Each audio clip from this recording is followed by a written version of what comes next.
我也不知道公司已经派人在预先告终了，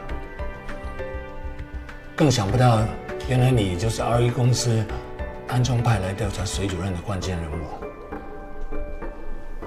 说重点吧。郑经理，要研发破解 Anti-Maximal Program 这个程式需要很大的技术上的支援，我希望你能够协助我们通过公司的审查。我们夫妻这一辈子都会欠你这一份恩德。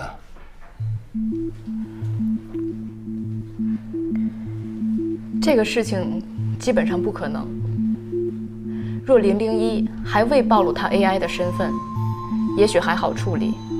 但是现在整个社会对 AI 充满了敌意 ，RE 公司若在这个时候出手救一个全社会都要销毁的 AI， 会给公司带来太多负面的影响。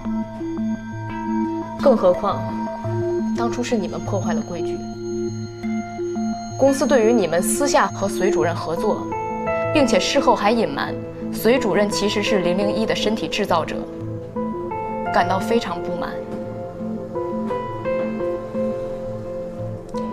其实你们早就应该知道事情会发展到这个地步，对吗？为什么还要把这个防御程式写成不可逆的呢？夏旭，你真的没有办法破解自己写的程序了吗？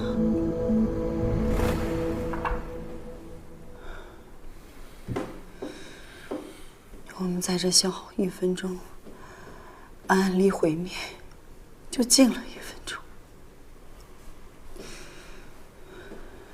郑经理，我求求你了，你一定要帮这个忙。他是我的儿子，我是不会放弃的。袁博士，我明白，